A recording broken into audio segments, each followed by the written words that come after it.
নোয়াখালীতে উত্তরবঙ্গের একজন মুরব্বী আসছে, অনেকদিন আগে শুনছিলাম। আসার পরে একটা মুদি দোকানদারকে ডাক দিতে, ভাই মুদি দোকানদার আমাদের 2 কেজি হেহে দাও। কি দাও? হেহে দাও। দোকানদার ভাই তোর পাও ভরি আমি মাপ চাই। আমার 14 গোষ্ঠী দোকানদারি করে। জীবনে হেহে বিক্রি তো দূরের কথা না পর্যন্ত শুনি নাই।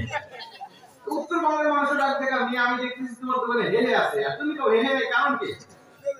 তুই বলছিস ভাই রে ভাই তুই হরতালে পড়ে আজকে দোকান খুলছি, 1 টাকা পয়সা বিক্রি হয় নাই, মন নিজের এমনি খারাপ। সকাল সকাল তুমি ঝগড়া পাকাইছো, আমার দোকানে কোথায় হেহে দেখো?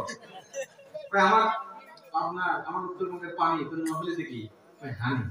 আমার উত্তরবঙ্গের পান তোর নোয়াখালীতে কি? ভাই হান। কিন্তু আমার উত্তরবঙ্গের পানি যদি তোমার নোয়াখালীতে হানি হয়, আমার উত্তরবঙ্গের পান যদি তোমার নোয়াখালীতে হান হয়, তাহলে আমার উত্তরবঙ্গের পেঁপে তোমার নোয়াখালীতে হেহে হওয়ার কথা। পানি হানি হলে পান হানি হলে পেঁপে হেহে হবে না? এটা তো সত্যি। কিন্তু আপনারা মায়ের পাপিয়া বলেন না? পেঁপে কি করেন আপনারা? পেঁপে বলে হায়া হায়া কি কইলেন আপনারা? ওয়াজ ভাড়ায় দিলেন আপনারা।